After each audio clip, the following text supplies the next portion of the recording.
yet again with a message that is broken into 4 parts, hearable by all. This will be part 1 of 4, and the subject is different for each part. The subject for this month, for these 4 meetings, will be spectacular, controversial truths. Spectacular, controversial truths. Things have changed in this last year or so for the messages of Kryon. And the things that have changed the most is that more are receiving them in a different way than ever before. Whereas in an older time, the media was written, today it is less that way. And more of the media that you are seeing and hearing at the moment. Therefore, there are so many who have not heard or read the messages that have been absolutely the foundation of everything that I've wanted to give you. So to some, this is going to be a profound review of truths that have been given now for 30 years. And some will hear this for the first time. Others will hear it again, but differently. Every truth I wish to give you in these 4 meetings is spectacular. It is spectacular because it changes the very, I would say, foundation of who you think you are, of what you've been told. The second part is controversial to the max, because what we are going to say in these truths are not necessarily what you are taught in your culture. And so it becomes controversial to so many. In fact, most.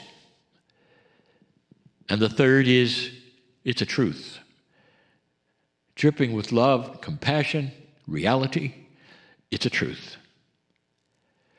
The first one I wish to give you is the one that we have given you over and over. But this time, in this truth, in this message, I want you to cognize it completely.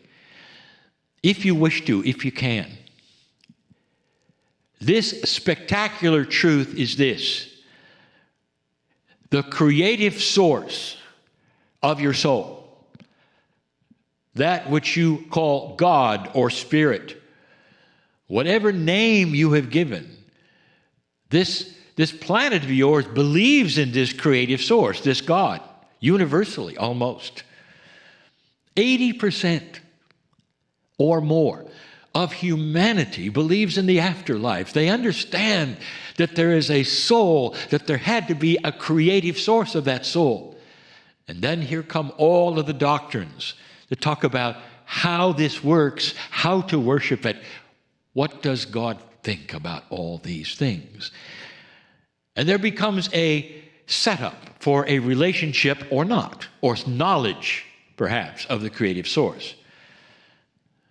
Here's what I want to tell you. The spectacular, controversial truth of all time is this. This creator of your soul, this God, Spirit, this beautiful, compassionate, spectacular energy does not judge you and does not punish you. Did you hear that? Listen to that again. Beautiful creative source filled with love, all that is, that created your soul and put you in the image of itself. This creative source does not judge you, does not punish you. And yet, the majority of the doctrines of this planet have ignored the fact that God does not think like a human. God does not think at all. Thinking itself is a process that you do. God simply is an energy that is overwhelmingly forgiving and loving, beyond anything that you can imagine. And what you have done instead, you being the collective you on this planet, is made God into literally a dysfunctional father. Dysfunctional, I'll tell you why in a moment, because it is much less logical or functional than you are. Listen.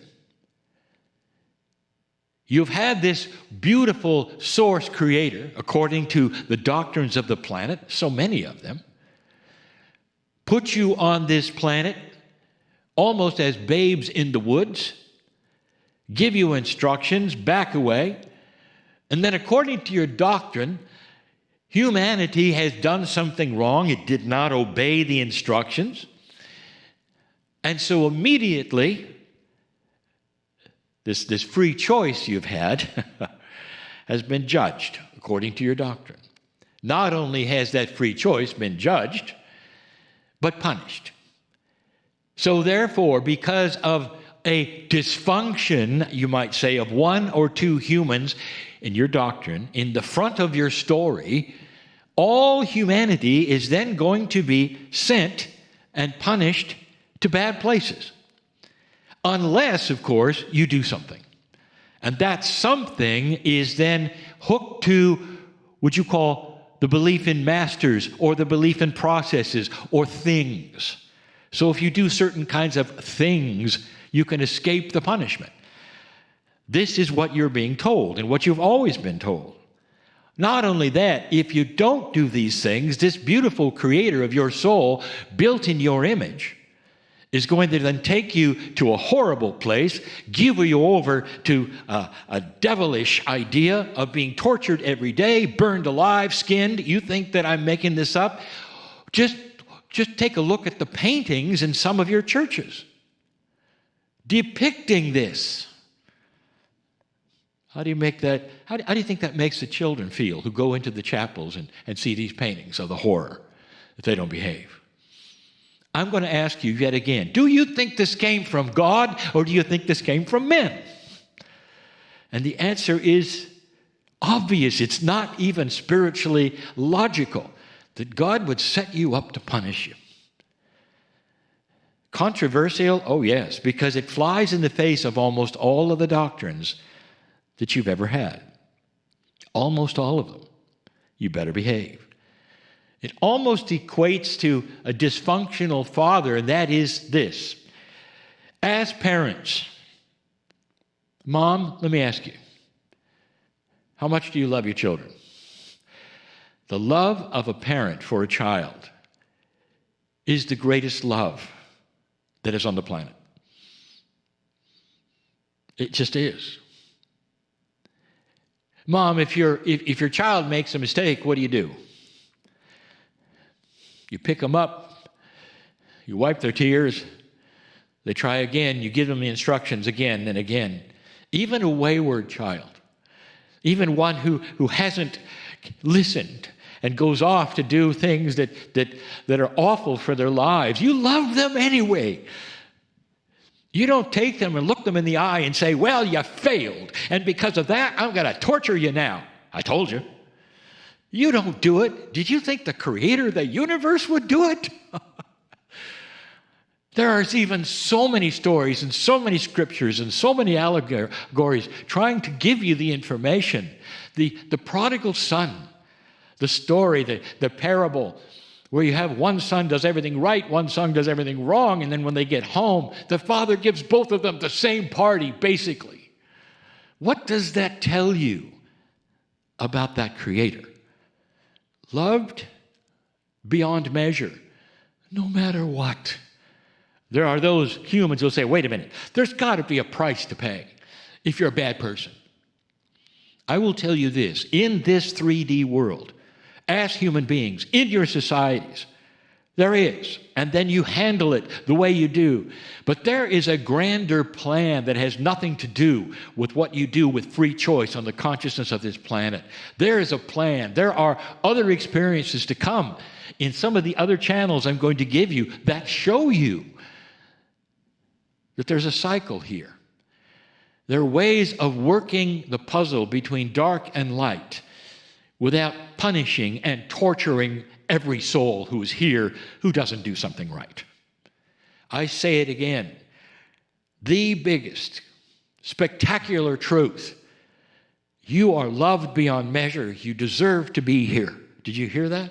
And you will not be punished if you don't toe the line with some kind of process or climb certain stairs or say certain words or worship some prophet. Controversial. Very, very much. Do you understand the logic, the spiritual logic, that God loves you enough that when He gives you free choice, you really do have free choice? Free choice to develop this planet in any way you see without intervention at the moment of some of these choices. There are many who ask Kryon, why don't you tell us who to vote for? Why don't you tell us about this or that? And I will say yet again that these particular choices shape your humanity. They shape your culture. This is what free choice is all about. What are you going to do? And since 2012, you've made such a spectacular choice to stay and start the light coming up. You are loved even more than before. There is no hell, dear ones. There is no punishment, dear ones. Only love, only compassion. Controversial enough? Think about it. Spectacular. And so it is.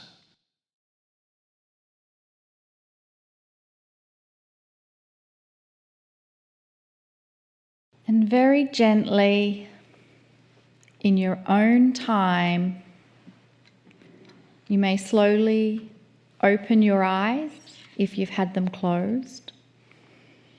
And just bring your awareness back into your body,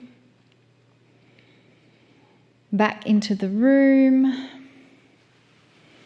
Relax your shoulders, relax all the parts of your body. And we are so delighted to welcome to this next section an amazing speaker. Lee, I know you've been really excited for this. Ever since she said yes, I was jumping up and down because I know she's very, very busy, and I'm hoping a lot of people don't know about Lynn McTaggart because this will then be a revelation for them, and it's just exciting. Absolutely. So let's just check. Lynn, are you there? I am here. Thank you. Wonderful. Great to be with you guys. Yes, and we're speaking to you, I know, all the way from the UK. I'll just start this now. Lynn McTaggart is one of the central voices in the New Consciousness movement, an award-winning journalist, author of 7 books, including... Did you go to that then told you that Gaia, the earth, was as important to as any prophet, that the prophets walked on the earth. They used the earth. They were part of it. We've told you in the past that the ascended masters, all of them, have returned during this shift time. And where are they? They're in the grids of the earth, so that they can radiate to you the love that they represent, the knowledge and the wisdom of the past that has been lost. Come with me through this portal, through this door, if you wish, into the theater of the round that we go to every time. It's odd because this theater today doesn't have seats. Imagine a theater without seats. That would indicate to you, well, the audience is going to stand. Perhaps.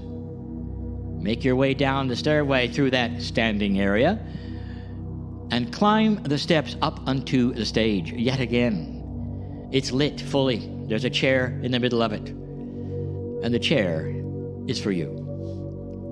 Can you imagine every time we come here that it's been prepared for you? The metaphor, dear ones, is so grand. Don't miss it. That we knew you were coming. Don't miss it. Your name goes here. We knew you would be here, watching, feeling, if you wish. Stay with me. I want you to sit in the chair as you always have, understanding and knowing This stage, this metaphor, for each of you one at a time, is because we expected you, because we knew you were coming, and here you are. And today the invitation is a beginning treatise, a tiny opening in a very big field of knowledge, of awareness. I want you to meet the planet. And for that, we have arranged for the planet to come to you in a very unusual way. Where the seats used to be is filling slowly with almost every plant and animal and tree that we can fit in there. Because you recognize the kind of life that you know in them. Animals, of course. Trees, of course. All part of the forest, of course. The lichen, of course. Even the bacteria. You recognize life there. So I'm going to invite the life that you recognize as Gaia to fill this area, and here they are. You might say, well, some things, trees don't have legs. How are they going to be there? And I'll say, stop it, dear ones. They're appearing because this is a metaphysical, multidimensional area where anything can happen. You might even call it magic. They are appearing there, but let me tell you something. All of them are in harmony right now because that is the key word for Gaia. The systems of Gaia are in harmony. The cycle and circle of life is in harmony. And they represent the most harmonious, long-existing thing on this planet. The planet itself, they represent life that has been here longer than you have and will exist after you've gone. They have something to say to you. They want to look at you. If they have eyes, they will. If they don't, ask a tree hugger. They're still looking at you. They're still feeling you. And I want you to start to feel them. The tendrils are coming out to you. Perhaps even the trees, they are having the roots come on the stage, perhaps just so that they can touch you and touch your hand and asking you to touch the roots of everything that exists on the planet right now and tell me what you feel. And what you'll feel is a friend. A friend. All of them together, greeting you for the first time and saying, welcome to a new area of knowledge, a friendship that you need to know. I want you to stay and be loved by this planet in a way you didn't think you could be. And it may open a door of your awareness and a question, is this possible? Is this real? Could it be that I missed this part? And then I'll say, you better get used to it, because if you are going to have an ascended planet, you're going to have to know Gaia and the energy of it and how to use it. The indigenous knew, and they're still here. So many of them in their wisdom ready to give you discourse, to give you information and wisdom about what to do next and how it works. But how much love there is for you. This planet knows your name as you walk upon it. This planet collects your consciousness and the Akash even of your ancestry. The crystal cave of creation where you come and go from when you die and come back and die and come back is in the planet Earth. Are you connecting the dots? This is your best friend. I want you to stay and stay and stay and feel this as more and more of the animals and the trees and the plants and the roots come to meet you in your chair and surround you and look at you so beautifully and say, welcome to our world. I am Kryon, in love with humanity. And so it is.